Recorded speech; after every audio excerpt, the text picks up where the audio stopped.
Food is fuel for your body, your mind, and definitely your sport. But let's face it, nutrition is confusing, and the expectations on girls and women to be thin and have a six-pack are exhausting. If you've ever been frustrated with your body, confused about nutrition, obsessed with eating healthy, or guilty when you don't, underate, overate, or overtrained, and overwhelmed with all the pressure, then this podcast is for you. Nutrition can be easy, you can take control of it, but it might start with letting go of control by asking for help and making a change. I'm Lindsay Elizabeth Cortez, sports dietitian and owner of Rise Up Nutrition, where I empower female athletes to overcome nutrition concerns and perform at their highest level, to stop being confused by all the mixed or harmful messages, and finally have confidence in your body as a fierce, fit, and fueled female athlete. Hey fans, Lindsay Elizabeth Cortez, your host of the podcast. For those who don't know me, I'm a registered dietitian, board certified specialist in sports dietetics, an athlete, a mother, and I'm here today to share all good things about female athlete nutrition with our guest today, Stefanie Flippin. Stefanie is a professional trail and road ultra runner for Lululemon and GU Energy Labs. She's a board certified physician and surgeon, as well as a consultant for amateur all the way up to professional level athletes. Stefanie is an endurance coach guiding athletes from the mile up to 200-mile and multi-day events. She has coached hundreds of diverse athletes with an emphasis on process-oriented goals and uplifting the athlete at every stage of the journey. Stefanie is also a monthly columnist for Trail Runner magazine, bringing coaching guidance with a side of medical and scientific background, and a freelance writer. She's the 2021 USA Track and Field 100-mile national champion and has run 3 of the 10 fastest 100-mile North American times ever. Wow, you just kind of have to let that sink in for a little bit. Wow, that's a big deal. Stefanie is also the co-host and co-founder of the Making Strides podcast. Stefanie is passionate about making diversity and inclusivity a pillar in athletics and not just a box to check. As with most athletes and runners, we are more than just athletes. And so my conversation with Stefanie started out focusing actually on her medical career and the fact that she was a surgeon. And then we kind of talk about how that expertise and her knowledge of the body and injury prevention and things like that has really helped her as she then pursued this running career, and which is what she's now invested in full time. So that's just a great journey that we're going to dive into. And another really unique thing about Stefanie is that she is a vegan athlete. So we talk a lot about that because I find that amazing and wonderful and fascinating. I myself am not vegan, nor do I claim to be plant-based on any sense of that word, though I love plants and want to eat all types of plants and more plants.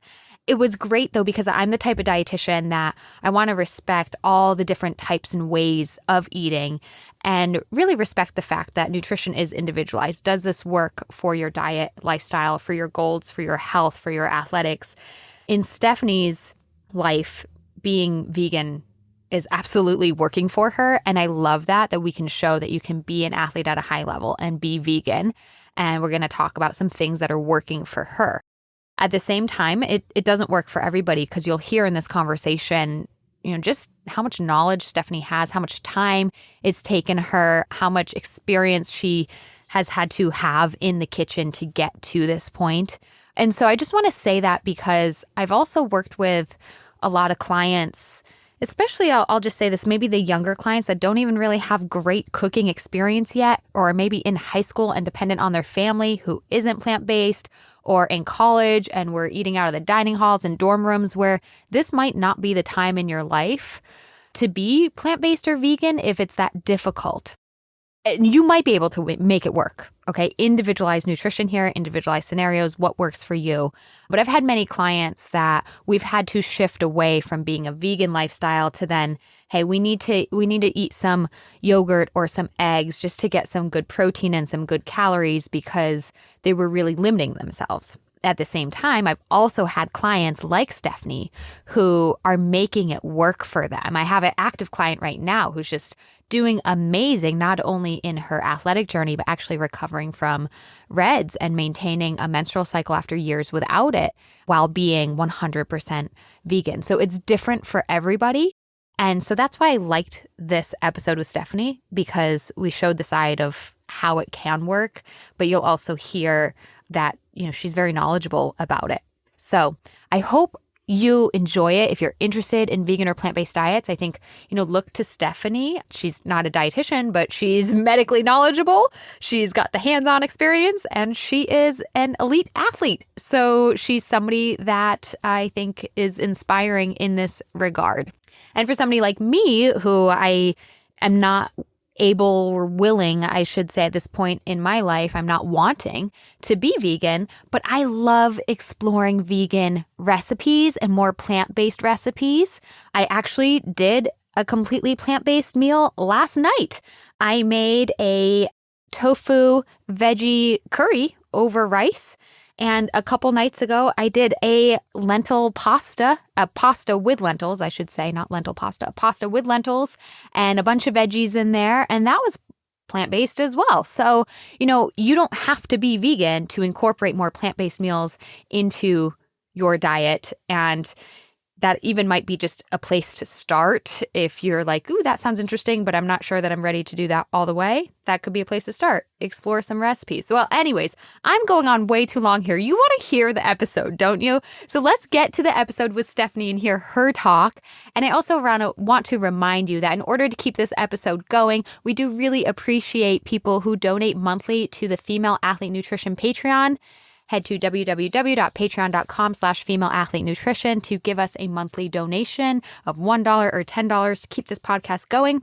We also appreciate if you are interested in taking any food products or supplements that we do recommend by using our discount codes that we are affiliates for. And on the topic of plant-based diets, I want to give a huge shout out to Previnex for providing clinically tested nutritional supplements to help people live healthier, more active lives. They have many different types of supplements, multivitamins, immune health, omega plus, probiotics. They also do have a plant-based nutritional powder. It's called Nourify Plus, coming in both vanilla and chocolate flavor. And not only does it contain protein, like a protein powder, but what I love about this is it actually contains a lot of stuff. It's got carbohydrates. It's got fats in it. It's got vitamins and minerals and amino acids. So some people call these meal replacement shakes. Previnex understands that 110 calories is not a meal, but it's that concept that, it's got a little bit of everything. So take 1 scoop, take 2 scoops, take 3 scoops, whatever you need. Add it to your plant-based milk, add it to your plant-based smoothie. Whatever you need to make this work into your lifestyle, this is a great vegan option for a nutritional supplement to get more nutrients into your body. And you can use our code RISEUP. Pretty simple to follow. RISEUP, RISEUP at Previnex for 15% off. Head to Previnex.com, Previnex, Previnex.com for your Nourify Plus vanilla or chocolate plant-based and vegan supplement. Enjoy the episode with Stefanie. All right, fans, I'm here with Dr. Stefanie Flippin. She is a professional trail and road ultra runner for Lululemon and GU Energy Labs. She is board certified physician and surgeon, as well as a consultant to amateur to professional level athletes. Stefanie is an endurance coach, guiding athletes from the mile up to 200-mile and multi-day events. She has coached hundreds of diverse athletes with an emphasis on process-oriented goals and uplifting the athlete at every stage of the journey. Stefanie is also a monthly columnist for Trail Runner magazine, bringing coaching guidance with a side of medical and scientific background, and a freelance writer. She is the 2021 USATF 100-mile national champion and has run 3 of the 10 fastest 100-mile North American times ever. Stefanie is also the co-host and co-founder of the Making Strides podcast, and she's passionate about making diversity and inclusivity a pillar in athletics and not just a box to check. Stefanie, thank you so much for coming on my podcast today. We're so appreciative of your time. Thank you so much for having me. I'm excited to be here.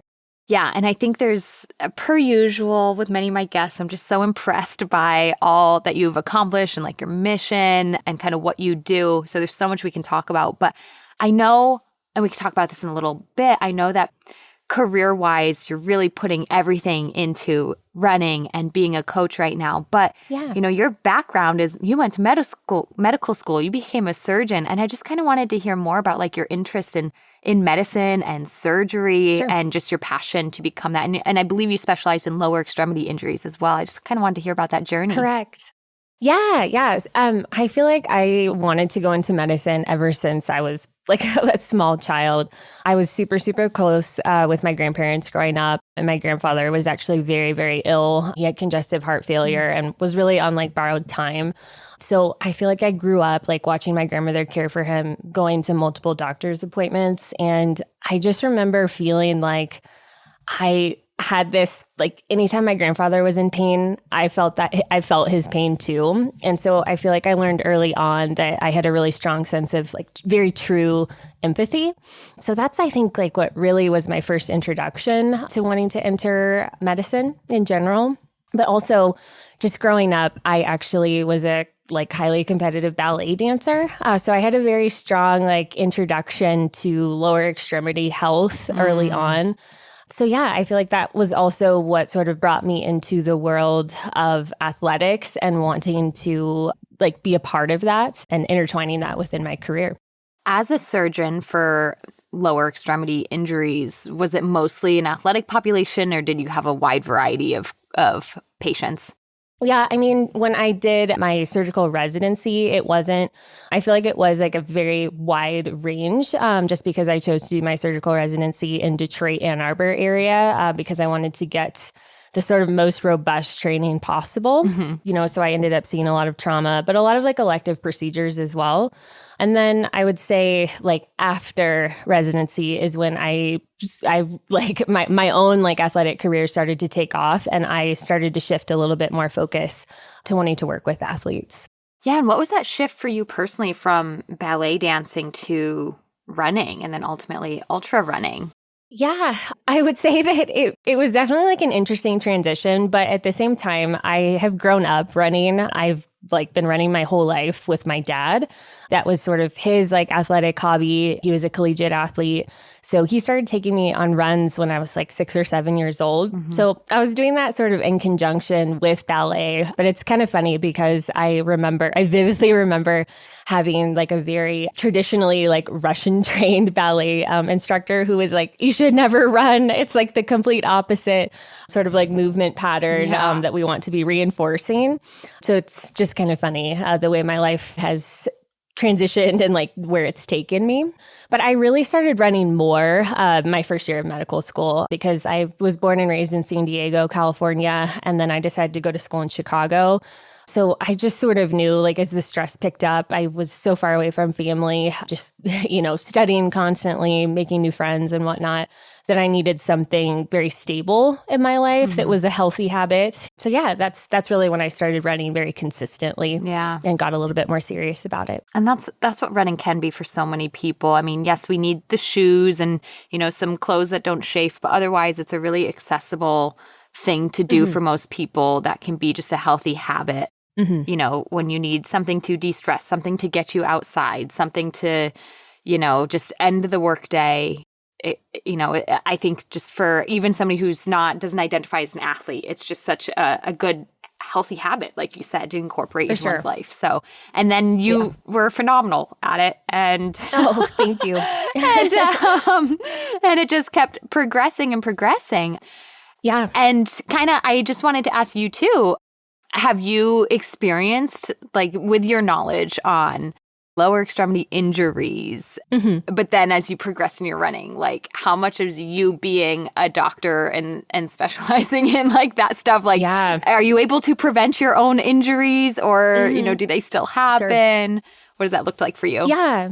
Yeah, I definitely feel like I used to say like, oh, I'm just like really fortunate, right? Like I'm really lucky like that I haven't had to deal with very many injuries over the course of my career and like life, honestly. But I had a friend a few years ago who was like, you should like like, yeah, like that luck and like fortune is certainly at play. But he reminded me, he's like, but like you also have a very like strong medical background, so that anytime something does pop up, like, you know, like what you can run through and what you shouldn't. And I've always really respected that as well. I'm not like, I've always been really proud of the fact that I don't have sort of like a disordered relationship with athletics. There's really nothing like, if I feel something and something's off, I don't ever hesitate to pull the plug and just rest for a few days. So I do think that is at play there. Like I mentioned, in conjunction with like my understanding of what's sort of safe to run through, like soft tissue things that maybe like, I'm like, okay, like this is tendinous. It needs to be loaded a bit, but I just need to back off maybe like overall intensity and volume. But yeah, I would say that having that medical knowledge has been very helpful for me, though at the same time, like I'm human, I'm not a robot. Right. So I have been through, most recently, actually, over the last year, was sort of like my first time really having some significant injuries. But I've been very outspoken about the fact that, you know, I went through some significant overall life stress, like losing a very close family member, and just having the understanding that stress is stress. And for me personally, like I've just learned that my body manifests that type of like overarching grief that is just sort of inescapable. Like that type of stress that you really just can't compartmentalize like at all. It's always there. My body has responded to it through physical injury. Yeah. And it's been a tough lesson to learn over the past year. But at the same time, I've learned so much about it. And yeah, I do feel like it's made me a much stronger healthcare provider and coach as a result. Thank you for sharing that. So many things I want to highlight. The last point there, how psychological stress can impact physically.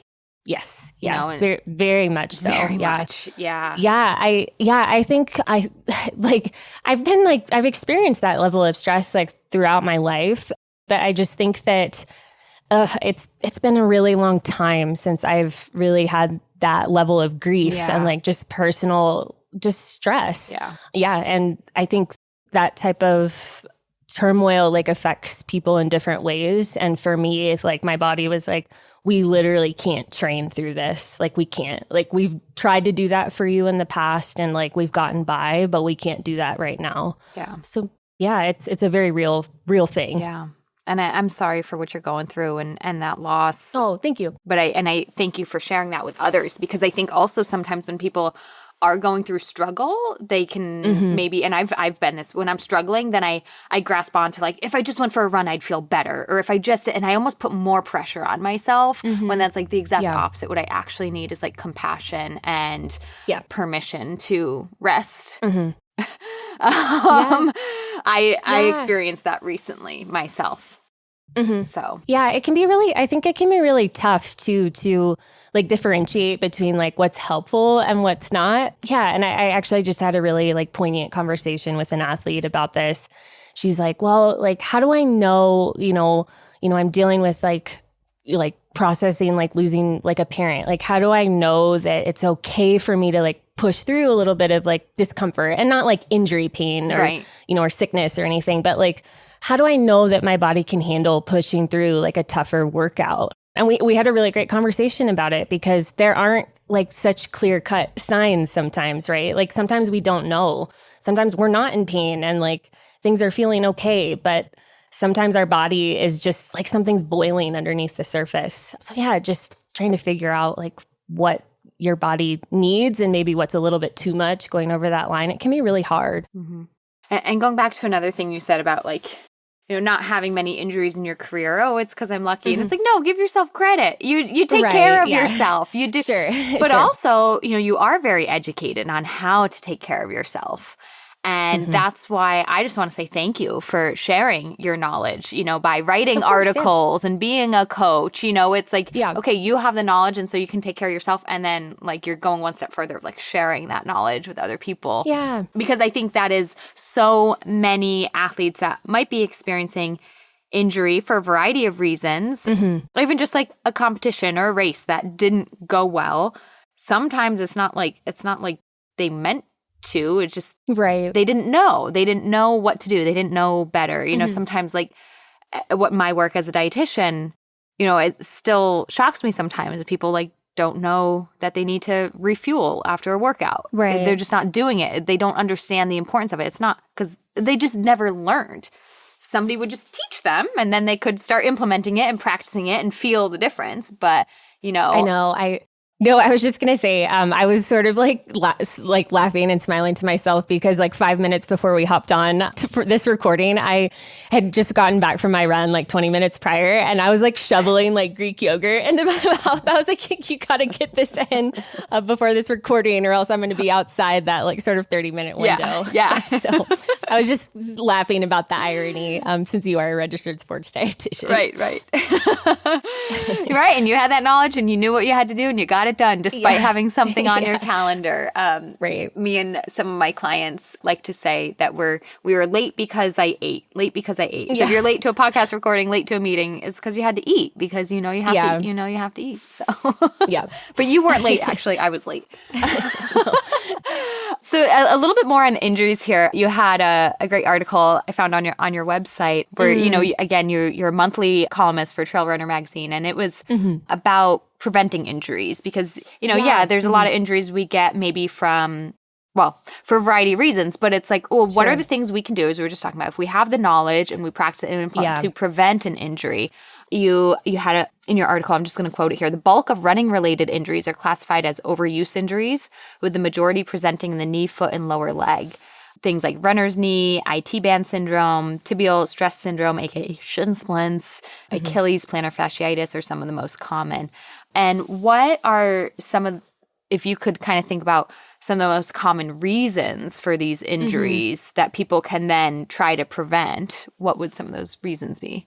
Yeah, I mean, I know that you are a registered sports dietitian, and I promise I'm not like inserting this for that reason. But honestly, like one of the first conversations I have is like, what is your overall nutrition look like? Like, are you meeting your caloric and like macro, micro needs for the level of activity that you're trying to put your body through? That's an important conversation that I have with patients and athletes. Other times, like the next question I ask is like, have you progressed like in an appropriate way? Or have you gone from like 0 to 30 to 40 miles per week or 30 miles per week up to 75 miles per week? What does that sort of progression in your training look like? And then probably the third most important question I ask is, what does your strength work look like? I feel like a lot of times athletes are like, well, I've been having this pain here, so I've just been like stretching it, like, and just stretching and stretching. And it's like, well, sometimes like stretching feels good and sometimes it is needed, but what does the actual strength component look like? How are we actually loading the body? So yeah, those are sort of like the three things that I start with athletes and patients. Yeah, that's great. And yeah, as a dietitian, I would absolutely go to the nutrition question too. And that's going back to what you said about in the article, most running related injuries are overuse injuries. And that is, I think, that combination of improper nutrition and overuse or overtraining or just even if it doesn't seem I'm doing a perfectly acceptable amount of training, but you're doing so in an undernourished body or an improperly nourished body. Right. That's where those huge imbalances can happen. And the body does weird things all the way from, my muscles are weak and not recovering properly because I didn't get protein, to like, I don't have enough calcium for my bones, to even just like my form broke down because I was fatigued, and then form got wonky, and then injury happened. Yeah. I mean, you're so right. Like all of the points you just made there, it just goes to show how interconnected everything is. And it usually isn't just like one single reason, right? Like I feel like oftentimes, like if someone goes to see a certain specialist, right, who gets very fixated on like, well, like, your form, like you're doing this, you're kicking your leg out like on the right side more than the left. Like certainly that can be at play, but I think oftentimes it's this sort of chain reaction, right? Yeah. Like it's a great example what you just mentioned of like, maybe this athlete like does have like a sort of atypical gait, but they've been relatively healthy over the course of their career. So I don't know if like that aspect of their gait is really what's like the sole contributing factor to a lower extremity injury. Like you mentioned, it could be like chronic underfueling and that their form is breaking down more excessively than it needs to, like towards the end of long runs or during races. So yeah, that's, I think, just underscores just the need for a holistic approach all the time with athletes and patients. Yeah, absolutely. Yeah, and I was thinking of that form example specifically because you are an ultra runner, and it's like, the longer we go on running, the more that form is going to get a little, maybe not for you, but for me, certainly, it gets a little, doesn't look too good. So, on the topic of properly fueling your body, you actually follow a vegan diet, correct? I do, yeah. Yeah, and I would love, and more so recently, you didn't necessarily grow up that way, right? Right. I'd love to hear more about kind of that switch in your life. Yeah. I grew up, I was never like a big meat eater, honestly.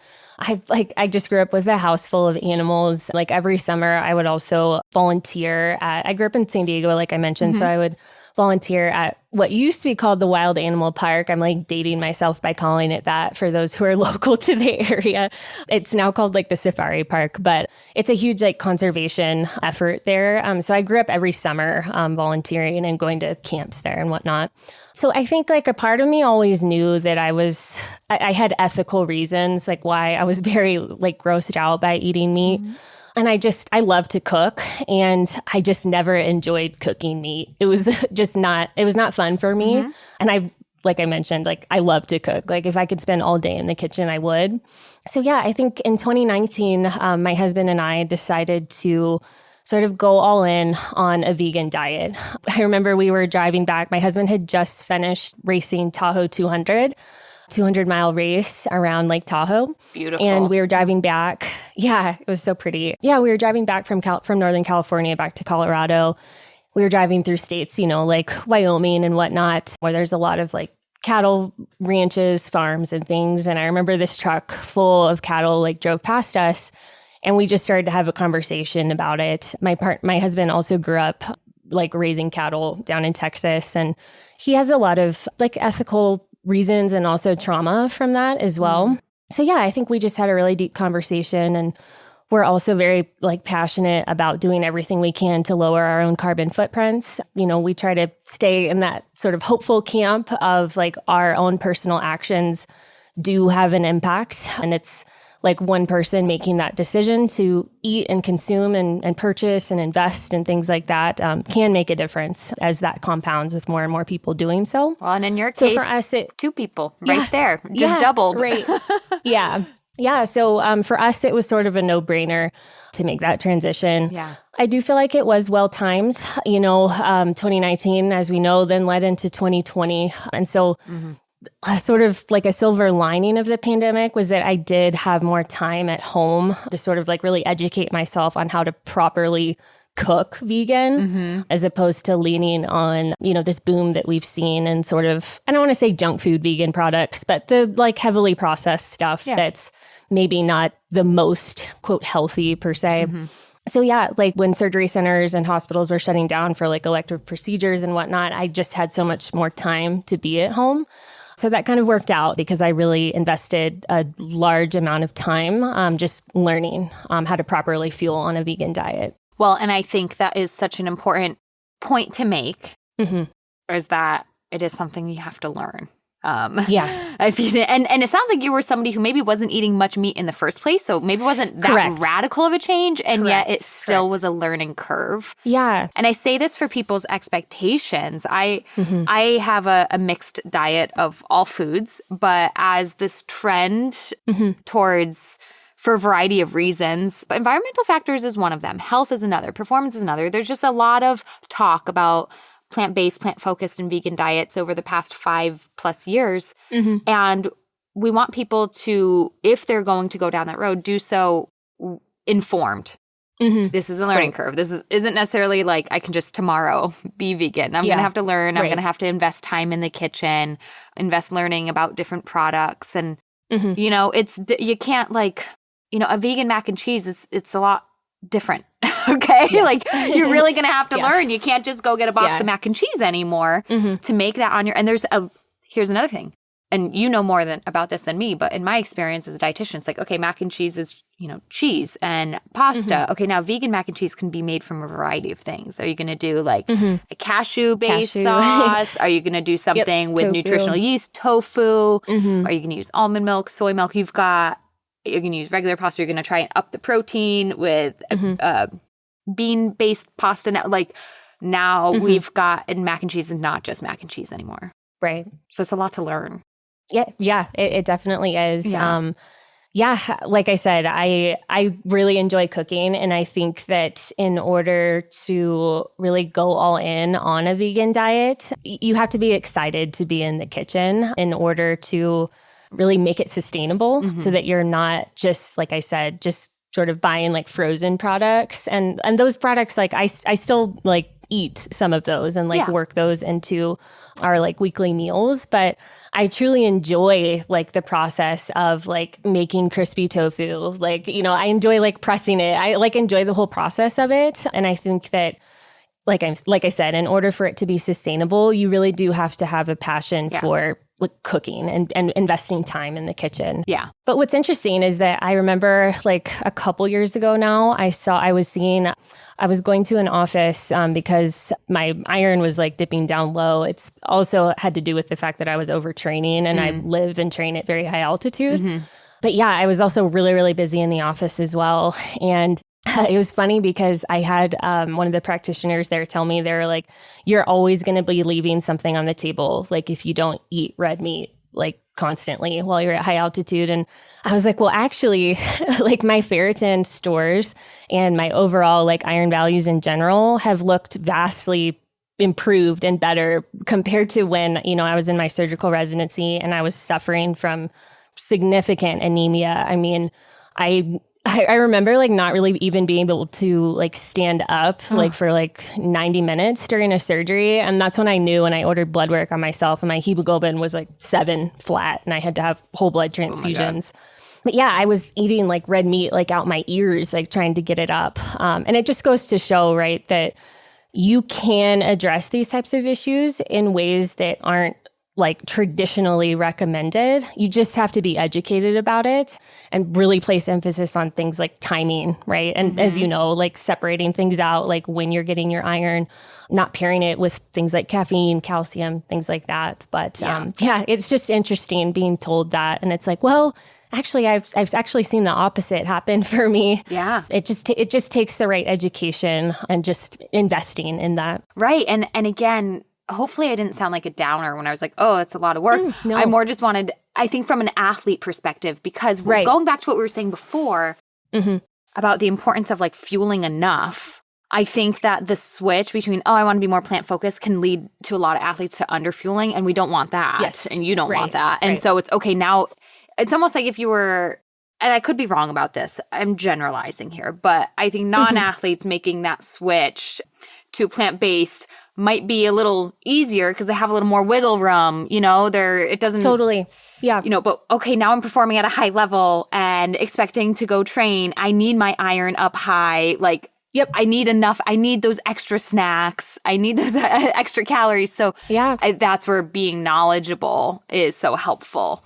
And especially an athlete at your level. But again, it was a personal choice, one supported by your husband, one that you guys talked a lot about, one that wasn't completely unfamiliar, and one that you were educated on about how to make and passionate about, like you enjoy cooking. Yeah, truly. Like anytime I have like athletes of my own reach out to me about wanting to make the switch, I'm always, of course, like excited and like very supportive. But the first thing I do mention is that like this is it's going to take work. And usually my biggest concern is like, I like to ease them into it because I want to be sure that they're first and foremost meeting their caloric needs.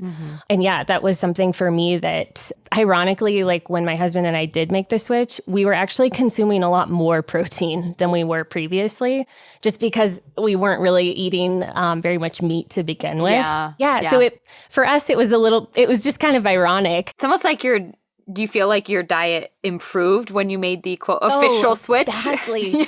Yeah, vastly. And I think there's a lot to be said too about what you mentioned. Like I finally, like I just feel like I'm living in tandem with my values. And there's something really to be said about that when you just feel like the decisions I'm making here are really like true to who I am. Yeah. And I just think when you make decisions like that, like whether it's diet or anything related, it really contributes to your success, right? Absolutely. Because you're truly living genuinely and in alignment with who you want to be. Absolutely. I love that. And you said it perfectly. And so I love how you mentioned too, actually, when you, maybe before when you were just like, I don't really like meat, but you weren't intentionally vegan, so you weren't getting that much protein. And then when you were intentionally vegan, you got more protein in. Oh, yeah. I just would like to, maybe if you could just share with our listeners, like how are some ways that you get protein in or focus on protein on a vegan diet? Yeah, I place a huge emphasis on protein. Like, even like you mentioned, right? Like the example of making like vegan mac and cheese. There are tons of different ways to do it. I'm someone who, when I go to the milk section at the grocery store, I'm always choosing the highest protein option. So almond milk is wonderful. I love how it tastes, but sadly, it's not very, there's no protein in it. Same thing with cashew milk. So I'm always reaching for soy milk, like Ripple, like a pea protein based milk. I don't tend to reach for, like I use like oat milk, like creamer, but I really try to choose like always the highest protein option there. That's a really easy way. And I always make sure that I have a good mixture of like unsweetened so that I can use that in like savory creams, like sauces and things. So I always have that on hand. And then of course, like I have like a sweeter option if I'm eating that with cereal or something like that. But yeah, that's like a very easy way to just ensure that you're bolstering your protein intake. I also reach for high like protein veggies too. So I always have I don't know, anytime we go to the grocery store, I'm telling my husband, like, grab like 5 or 6 bags of like frozen, like unshelled edamame. It's high protein. I love throwing that in. You're still getting greens. And again, like if you're pairing that, like I make like crispy tofu, like probably 3 to 4 times a week. Same thing with tempeh. And then you're adding like, 2/3 cups of edamame. It's just like you can easily reach like a 40-gram protein meal right there. Yeah. And same thing, like you mentioned with like different pastas. I also try to reach for things like red lentil, bean-based pastas like Banza. Barilla has like a protein option as well, which is great. It's not gluten. It's not gluten-free for those who have gluten issues, but yeah, I'm always like scanning and seeing like, okay, like how can I up the protein a little bit more? But yeah, I feel like it's just like those like small little things. And I don't tend to count my macros anymore. But when I was sort of like initially making the switch, I was keeping an eye on that very closely just to be sure that I was meeting my needs. Yeah. But I would say like, I'm not a very large person. I haven't grown since I was like 12 years old. So I'm like 5'1.5", around like 100 to 105 pounds. But on a daily basis, I'm confident in saying that I probably consume about 120 grams of protein per day on a purely vegan, plant-based diet. Yeah. I'm a proponent of, utilizing like protein shakes as needed. I probably drink one of those once a day or one every other day or so, and reaching for like a pea protein based option. But I wouldn't say that I like purely rely on those either. I get the bulk of my protein from whole food sources. But it's a great option to have too. And this is a boom. The pea protein is a boom right now. Between pea protein powders, pea protein milks, and then it's like just in products. Yeah. I even love like also having like bags of like frozen peas on hand for like pea like pesto and things that. It's a great option. Like avocados can be expensive. Like I mentioned, I'm here in Colorado, so they're not always accessible to make like avocado toast. But you can make really like very similar using like peas, mashed like pea toast, mashed peas. Yeah. And it's just making little decisions like that it can really up your protein intake throughout the day. Were there any resources that you went to start like books or cookbooks or anything that you found really helpful? Because it's just from a cooking perspective, you just have to think outside the box. It's like, where do you start? Yeah. And it's like, I think as a dietitian, and again, I'm not vegan, so I don't have all of it, but I'm like, oh yeah, I've heard of peas on toast before. Like that makes sense to me just because I love a variety of foods and it's my career. But somebody else is probably like, what?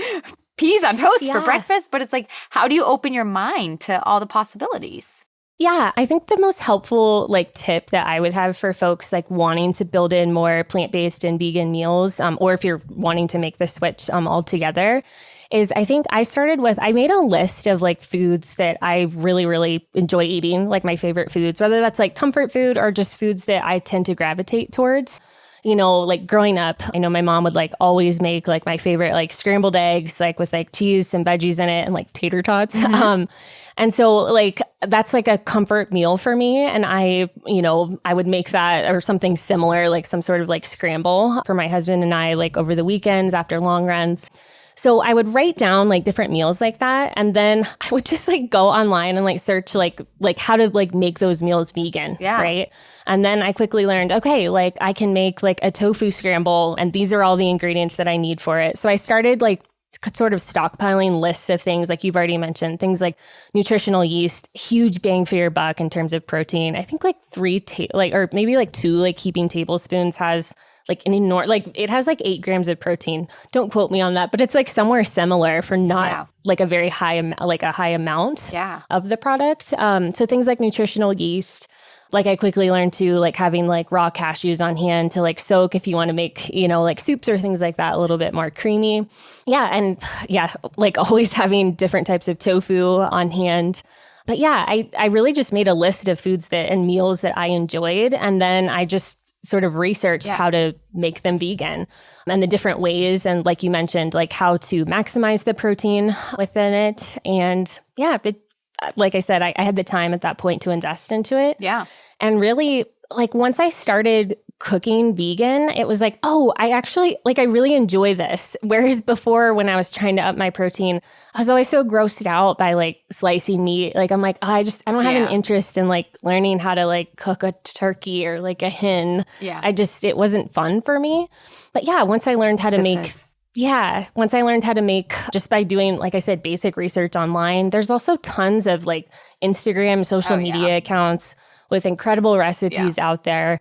But yeah, it's like I said, I've had so much fun doing it. And I feel like when you're enjoying what you're doing, it makes nutrition less of this sort of like scary, like inaccessible thing to do. And I'm always really big about the fact that nutrition and my time in the kitchen, I view as training. Like it's a part of my training. Mm-hmm. And I don't really ever feel comfortable like pushing myself in a hard workout or, going out for a super, super long run if I haven't also invested my time in the kitchen, like in the days prior or in the half hour, 45 minutes after. It's sort of like something that I'm like, it's just like doing like a dynamic warm up or like my strength work. Like I would much rather cut a few miles off each week if I know that I'm able to transition that into the kitchen. I love this perspective. And I think too, I kind of have that too. Even just yesterday, I went for a longer run for me. And when I came home, I was in a rush. We were trying to head out the door with the kids. And I was like, I went to grab a bar. And I had this like twinge of guilt, like that's not good enough. You just went on your longest run for a while. I was like, take the time, and I made a full sandwich and a yogurt, and I just brought it in the car with me. But it was like, it's part of my training. Yeah. It's part of it. And I just think that's such a good mindset. And if you can't, like if you didn't have the time, like then you shouldn't have trained as long. Take a couple miles off, Yeah, exactly. So that's great. And I also just love your tip of what do you already eat and then find like research. Okay, I know I like this, so what's an alternative way to make this? Yeah. I think that's great. I think that's the best place to start like for vegan athletes, especially because I think like when we hear the term vegan or like plant-based, I think, and even like I've been to so many like really nice like 5-star restaurants, and you go and if you tell them you're vegan, then they bring out like a plate that's like looks like it's meant for like a bunny rabbit or something. And it's I'm just like less food. Yeah, because they just like and took it's like the animal-based products off, but didn't put anything else on. Right. Yeah. And it's like, well, I still have the same like human needs and macronutrient needs. I can't just now eat like lettuce with like olive oil on it type thing.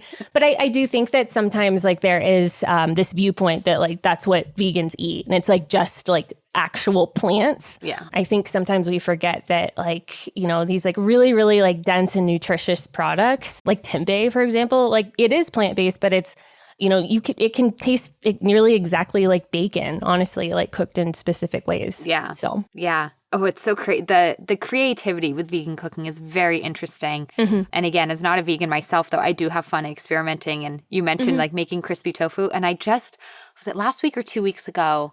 I made the best tofu of my life. I was so proud of myself because it all came to, I took the time to press. I always press, but I really took the time and I let it sit. And I really pressed, and it was the best crispy tofu I've ever made. And it just took the time. Yes, Well, anyways, I have one other question specific to vegan diet and running and ultra running. Is a lot of the foods you mentioned, even for protein, it's like, well, beans and vegetables have protein. That's great. That also really increases your fiber pretty high. And I'm just curious to know how that affects you as a runner. Yeah, there are so many times when, as athletes and runners, like we actually we need fiber. We all need fiber, but we might want to keep that fiber content totally a little under control, so we're not having too many like bathroom or problems or gas and bloating. Like, how does that, do you find that you have to focus on lower fiber food sometimes, or has your body just adjusted? Yeah, I do feel like my body has adjusted quite a bit in the past. Like if it was the night before, like a big workout or a big long run, I still will do this where I'll opt for like basmati rice, like white rice that has a lower fiber content versus reaching for something like whole grain or same thing with pasta, right? Like I think I'll still reach for like the Barilla like protein plus option, but that one has a like significantly less fiber than something like Banza or like the red lentil options. So I will still definitely do that. I think everyone's unique though. For me, I feel like I can get away a little bit more with like chickpeas and like black beans. Those types of bases seem to be like a safe thing for me the day before a bigger workout or a long run. But I cannot do like a heavy like lentil based meal. Like if it's like a curry or something like that, I can't do that. The fiber is just a little bit too much for me. But yeah, in general, like I try to remain cognizant of like lowering the fiber content and choosing, like I mentioned, like something like a white rice that's a little bit more easily digestible to pair with like crispy tofu. And then I'll usually back off of like the cruciferous veggies the night before as well. Yeah, those are great tips. And then you are sponsored by GU Energy Labs as well, too, right? So on your runs, you're still having those simple sugars to help with carbohydrate intake there, too, to help fuel for your actual performance. Yeah, exactly. Yeah, I think I've been pretty vocal over the years, too. Like, I've trained my gut to be able to tolerate, about like 90 to 100 grams of carbohydrates per hour, utilizing like engineered sports nutrition that typically works well for me. And yeah, I mean, I think in the past I used to calculate like calories per hour, but in like recent years, for me, it's just more important to pay attention to carbohydrates per hour. That's what we're utilizing when we run. So that's the number that I focus on and try to really nail. Sports dietitian perspective, I think that's the one to focus on as well. In your sport, as we get into ultra, sometimes we do get more into just the calories because you're, just burning all your energy stores. But I would, in most other sports, we do all focus on mostly just the carbohydrates. And but you've certainly found that rhythm of what's working for you. And I think I wanted to bring that up with the fiber just because it's something that it is. A lot of people have run into problems with it. And it's just like, okay, we can just have the russet potatoes, tonight without the skin. And that's okay. And you're getting plenty of fiber on a plant-based diet. To not have to, it's okay to back off before a race or when you need to. Absolutely. Oh, awesome. And, one other thing I kind of wanted to chat about too, and by the way, thank you for just sharing all of that like personal nutrition information. Yeah, of course. And kind of what works for you. It was super helpful. But kind of just totally switching gears. Again, we started this conversation with you being a surgeon and, a medical doctor, and then ultra running takes a lot of time. And I'm just like, how's this girl got time for anything? And then I actually did, in doing my research, kind of did learn that you did step away from your practice. I did. Was it just last year? Yes. Yeah. It was last April. I think that really goes back to just the fact that I knew that I'd been I had been burning the candle at both ends for a very long time. I think it's normalized to do that, especially in the medical world. It's like, it's like frowned upon to take time away, even like surgery centers and hospitals that you're on staff at, like when you tell them that you're going to take a sabbatical, even like when you're going to take time off, I mean, I really wasn't even going on vacations. Like at the time I was taking off from the office was to like travel to a race and then give myself like a day, to fly back and then like a day to recover. You know, patients, like a lot of folks are like, well, we need you back in the office. We need you doing this. We need you doing this. And it's like, I'd been doing that for a very long time, not just in patient care, but in school and residency, you know, and I just think that I reached a point where I realized like I'm entering, you know, I'll be 35 later this year in 2024. And I just realized like, it's not worth me continuing to do this, you know, and me taking a step back doesn't mean that I'm giving up my medical license. I'll always have that. I maintain like continuing medical education, all of those things. But it's okay to take time away from something that you thought that you would be doing for the rest of your life.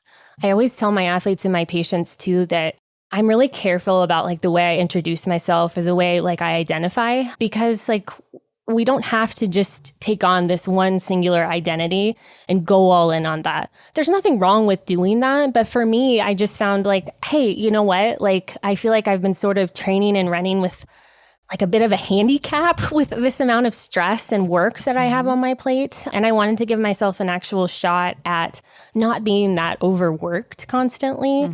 And I just think that it's in this like hustle culture that we see. And I also feel like it is trending more towards like, okay, you need to actually take the time for you. You need to take the rest. There's less like glorification of overworking. I think the pendulum can swing like really aggressively in both ways. Yeah, it does. It's like, let's just find like a good middle ground there. But yeah, I just sort of found I was feeling like I was like losing myself. I was just working nonstop. Yeah. And it's unsustainable. And I knew that. And I knew that the second, you know, like something major was going to happen in my life, that like the really strong foundation and pyramid that I'd worked so hard to build in terms of like all facets of my health was going to come crashing down. And I mean, in a certain extent, like it did when I lost my second mom, but like the grief was just all encompassing. Yeah. So I really, for me personally, like the decision to step away, it was very simple, honestly. And like, it was like a no-brainer to do so. Cause I was like, I can't keep doing this. I recognized, like I said, just burning the candle at both ends, and the fact that a no-brainer, and yet it was still probably emotionally hard. Oh yeah, extremely emotionally difficult. Yeah, it was probably it's like I know this is the decision I have to make, and yet it's still upsetting me.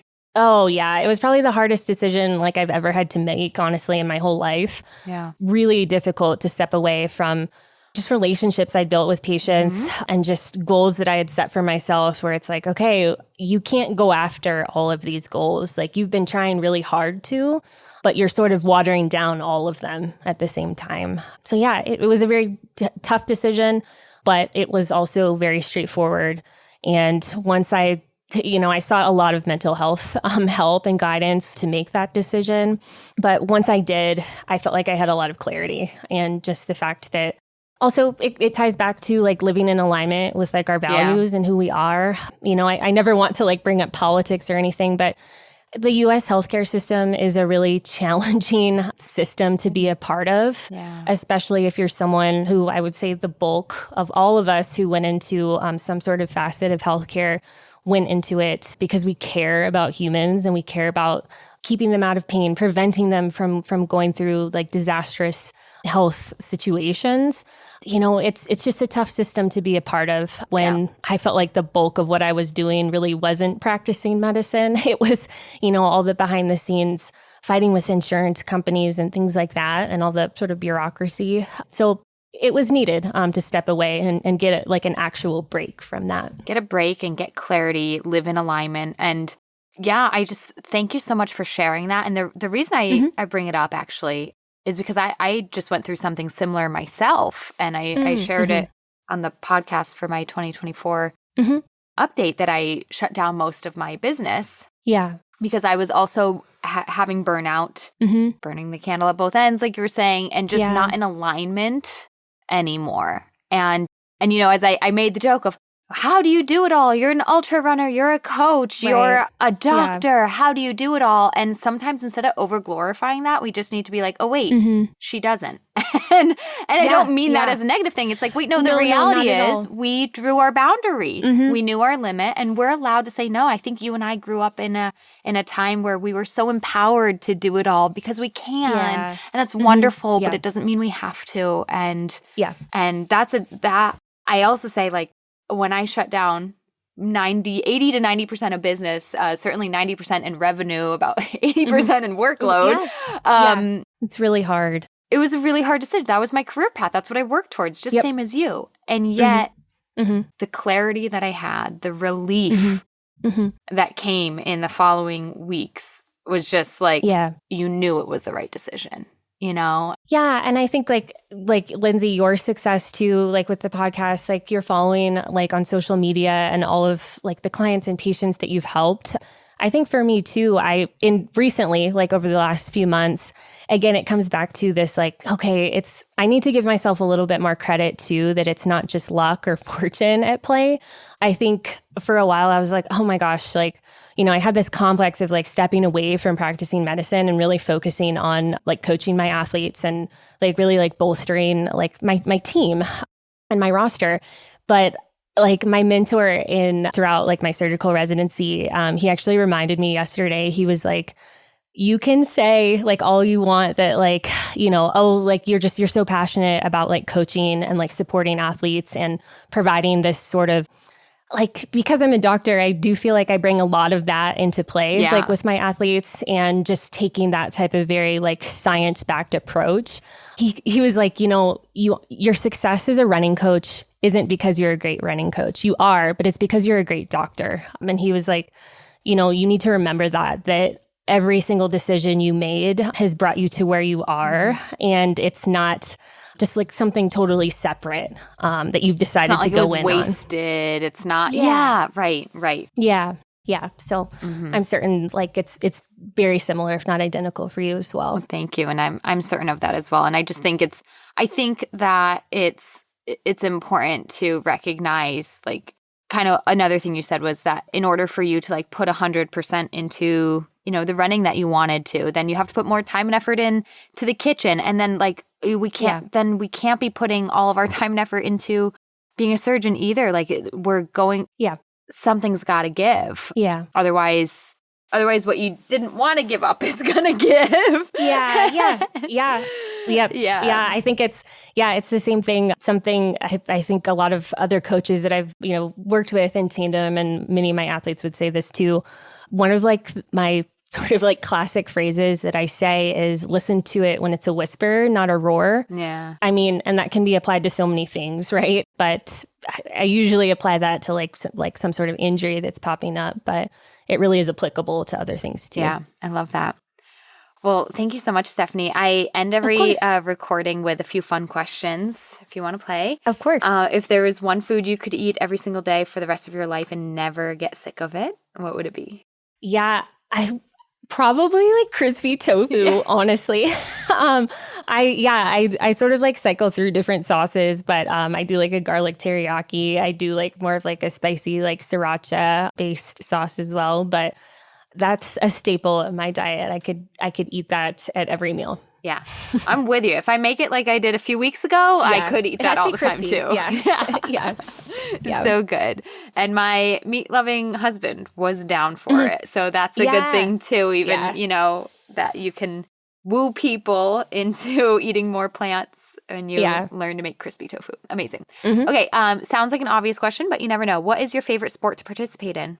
Yeah, of course. Like I love to run. That is my primary sport.